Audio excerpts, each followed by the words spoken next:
মাছ উঠেছে। সকাল সকাল উঠেই দেখি বদ্দি ভাই আর শাশুড়ি মা এখানে মাছ ধরছে। এইদিকে আবার সরকার থেকে 25,000 পাবে বলে কত মানুষ জমা হয়েছে। নমস্কার বন্ধুরা, আমি আসাম থেকে স্বপ্না। সবাই কেমন আছেন? আশা করি সবাই ভালো আছেন, সুস্থ আছেন। আমরা মোটামুটি ভালো আছি। আমার আবার একটি নতুন মিনি ব্লগে তোমাদের সকাল সকাল উঠে কিন্তু গৃহিণী কাজে লেগে পড়েছি। মানে যেহেতু গৃহিণী আমি, তাই কিন্তু গৃহিণী কাজে লেগে পড়েছি। মানে মেয়েদের যে কাজ, মানে রোজ সেম কাজ করো মেয়েদের।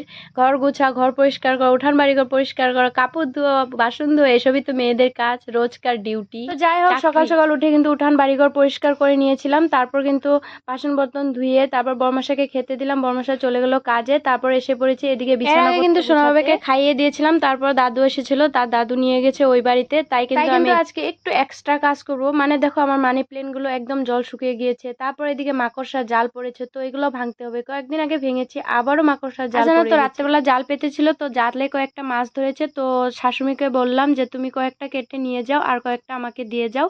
তাই কিন্তু শাশুড়িমা এদিকে কেটে বেছে পরিষ্কার করে আমাকে কয়েকটা দিয়ে গেল। আর কয়েকটা জানো তো, সংসারে আমি সমস্ত কাজ করতে পারি, কিন্তু মাছ কাটাটা মানে আমার অনেকটাই, মানে কি বলবো, আমি একদম মাছ কাটাটা পছন্দ করি না। কারণ মাছ কাটার পরে যে একটা গন্ধ, ওই গন্ধটা আমার একদম পছন্দ হয় না। স্নান করার পরে তো সকাল সকাল স্নান করে নিয়েছিলাম, তাই কিন্তু আমি মাছটা কাটি নাই। তো শাশুড়িমাকে বলেছিলাম, শাশুড়িমাই কেটে দিবে। তারপরে কিন্তু সোনা বাবাকে নিয়ে চলে আসলো। তো সোনা বাবা একদম দাদুকে ছাড়ছিল না, কান্না করছিল। তারপর আমি ওকে নেচে নেচে ঘুম পাড়িয়ে ফেললাম। তারপর এদিকে আমি রান্না বান্না শুরু করে দিয়েছি। আজকে মাছটা রান্না করলাম আলু আর পটল সরু সরু করে কেটে, পেঁয়াজ রসুন জিরে ধনে আরো কাঁচা লঙ্কা দিয়ে রান্না করেছি। খুব ভালো হয়েছিল খেতে। আজকে প্রথম আমি পটল দিয়ে মাছ খেয়েছি। যাই হোক, তারপরে এইদিকে দেখো অনেক মানুষ জড়ো হয়েছে 25,000-এর জন্য ফটো তোলা হবে। তার জন্য আমি কিন্তু 10,000টাই এখন তুই পাই নাই, আর 25,000 পাবো কিনা জানি না। আজকে মিনি ব্লগটা এই পর্যন্ত। সবাই ভালো থেকো, টাটা।